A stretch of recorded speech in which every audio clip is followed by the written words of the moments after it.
Good morning! Good morning, good morning. Coffee. Coffee. Plus empanada. Kapeng nag-originate sa bansang Yemeni. At ang empanada naman sa Espanya. Di ba? Alam nyo guys, nayak ako dun sa content ng isang lalaki. Nakalimutan ko na kung ano yung pangalan niya. Bale, bumibili siya sa mga flower shop ng roses. Tumatawad siya, ganun. Pero minsan, tinatanong ng mga seller kung saan niya daw gagamitin. Sabi naman nung content creator na yun, ibibigay niya daw sa mga matatanda. So yun, pumunta siya sa home shelter ng mga matatanda and then binigyan niya isa-isa sila ng mga roses. Tapos, na-touch kasi ako kasi ang saya-saya ng mga matatandang yun na nag-receive ng flowers. Pati ba naman yun? Naiiyak.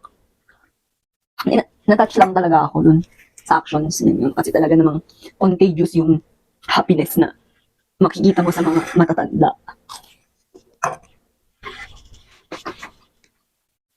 And then, kape!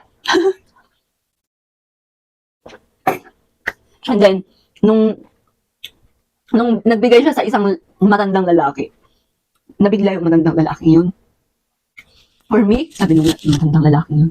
Tapos sabi niya nung sa content creator na yun, first time niya daw makareceive ng rose.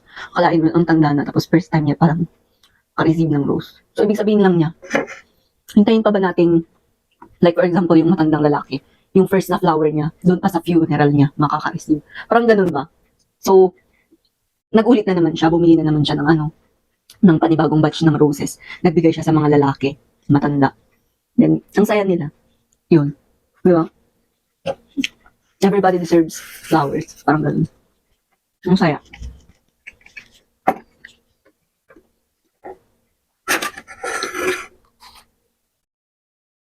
Kain.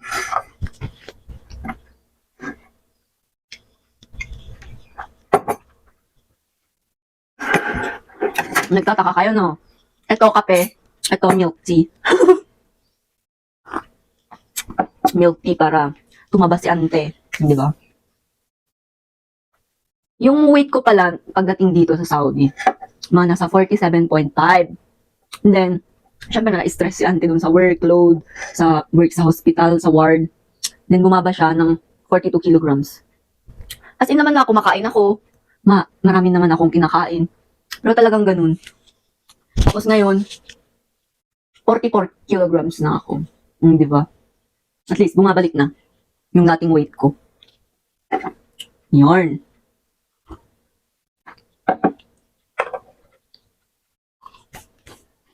Kaya maglalaba pa ako.